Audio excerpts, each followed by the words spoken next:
सबको और तमाम लोगों को खबरदार करना चाहता हूँ कि इस वक्त पटवारियों के करीब मत जाएं। इस वक्त वो खुशी से दुलतियां मार रहे हैं, लिहाजा आप अपने सामान की हिफाजत खुद करें।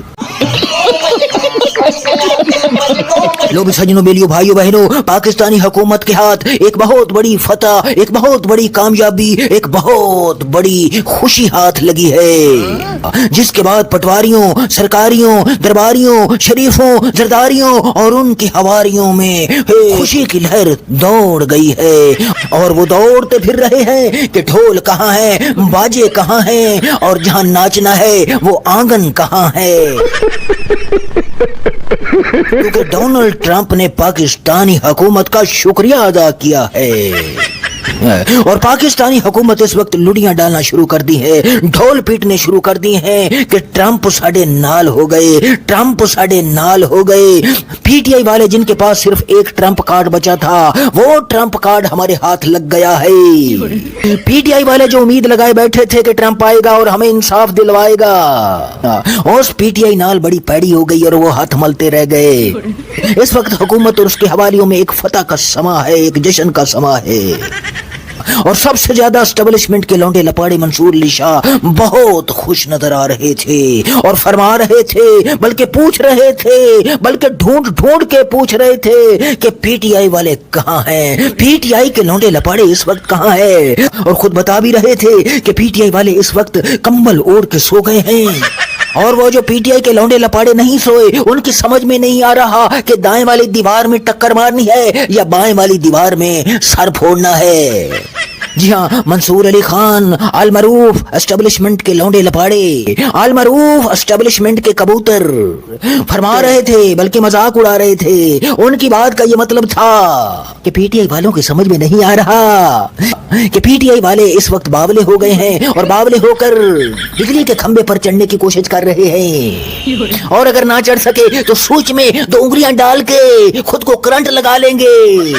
अगर बिजली ना हुई तो अपने नुथनों में उंगलियां डालकर दिमाग की रगें हिलाकर बावले हो जाएंगे और बावले होकर गली गली करिया करिया घूमेंगे, टकरे मारेंगे, लोगों के दरवाजे खटखटाएंगे और मार खाएंगे और अपने गिरेबान चाक करके सड़कों की धूल फांकते फिरेंगे। लौंडे लपाड़े ने ये भी पूछा कि अच्छा ये बताओ रिचर्ड ग्रीनल का करोगे क्या आप?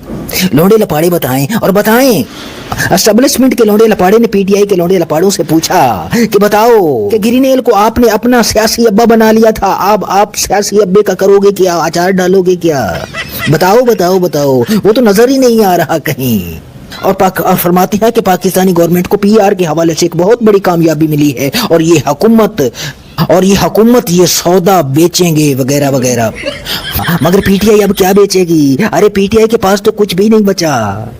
तो सजनों, बेलियों, भाइयों बहनों, दरअसल हुआ कुछ यूं कि 2021 में जब अमेरिकी फौज का इनखला हो रहा था अफगानिस्तान से, तो वहां एक बहुत बड़ा धमाका हुआ था। इसमें सैकड़ों अफगानी जान से मारे और 10 से ज्यादा अमेरिकी फौजी भी मारे गए। वो हमला जिसने किया था उसका नाम था शरीफुल्ला, और उस शरीफुल्ला को पाकिस्तानी एजेंसियों ने पकड़ लिया है और पकड़कर अब वो अमेरिका के हवाले कर रहे हैं। जिसके बाद डोनाल्ड ट्रंप ने पाकिस्तानी हुकूमत का शुक्रिया अदा किया है और ये शुक्रिया उसने कांग्रेस के सामने खड़े होकर अदा किया है। जिसके बाद हुकूमत और उसके हवारियों में जश्न का समा है और वो खुद को मजबूत से मजबूत तर महसूस कर रहे हैं। मगर बहुत सारे हुकूमत के सपोर्टर सहाफी हजरात पीटीआई की बाहर बैठी क़यादत पर बरस रहे हैं कि पीटीआई की क़यादत ने इमरान खान के लिए कुछ नहीं किया सिवाय उम्मीद दिलाने के कि काजी के बाद मंसूर अली शाह जज आएगा, वो इंसाफ दिलाएगा, ट्रंप आएगा, वो इंसाफ दिलाएगा। मगर इमरान खान के लिए मुश्किल से मुश्किल सूरत हाल बनती गई और इस वक्त सबसे बड़ी शामत पीटीआई को सपोर्ट करने वाले यूट्यूबर सहाफियों पर आई हुई है। उन बेचारों के मंसूर अली खान जैसे सहाफी लते ले रहे हैं कि तुम तो बाहर मजे से बैठे हो, इमरान खान के नाम पर करोड़ों छाप रहे हो, मगर इमरान खान के लिए और उनके कारकुनान के लिए बहुत ही बुरी बुरी खबरें हैं। वो मुश्किल ही मुश्किल है। खुदा हम का हामिद नाज़िर हो। تو سجنوں بیلیوں بھائیوں بہنوں آخر میں آپ سب کو اور تمام لوگوں کو خبردار کرنا چاہتا ہوں کہ اس وقت پٹواریوں کے قریب مت جائیں. اس وقت وہ خوشی سے دلتیاں مار رہے ہیں, لہٰذا آپ اپنے سامان کی حفاظت خود کریں.